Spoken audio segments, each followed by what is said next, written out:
Atëherë sot është dita e fundit që ju dëgjoni premtime, fushat, intervista politikanësh etj, sepse nesër është heshtje zgjedhore.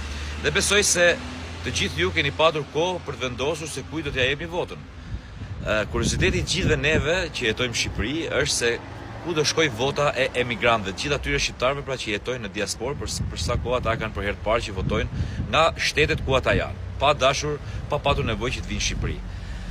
Tani duke patur parasysh gjithën këtë, duke patur parasysh frymën që ekziston nëpër Shqipëri edhe jashtë Shqipërisë për këto zgjedhje që janë shumë të rëndësishme për vendin tonë, shpresoj që dini gjithë votoni, ju që jeni në Shqipëri, shpresoj që dini të gjithë votoni, të votosh është kulturë të votosh.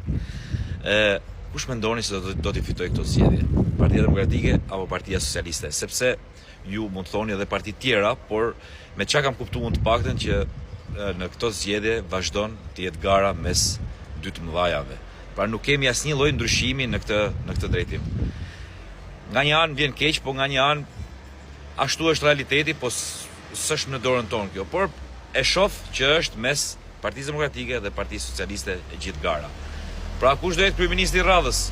Sali Berisha apo Edi Rama? Kush do jetë, si thush, formacioni që do ta drejtojë Shqipërinë për 4 vitet e ardhshme? Formacioni i Partisë Demokratike apo formacioni i Partisë Socialiste? Partia Demokratike shpreson të vinë pushtet pas 12 vitesh në opozitë, ndërsa Partia Socialiste shpreson që të ketë mandatin e 4 të qeverisës. Tani ne e kemi në dorë. Po më thoni ju si e ndjeni? Çfarë ju thot ju nuhatja? Kush i fiton këto zgjedhje? PD apo PS? Hajde, unë e di mendimin tim. Nuk kam hall me ditë mendimin tuaj.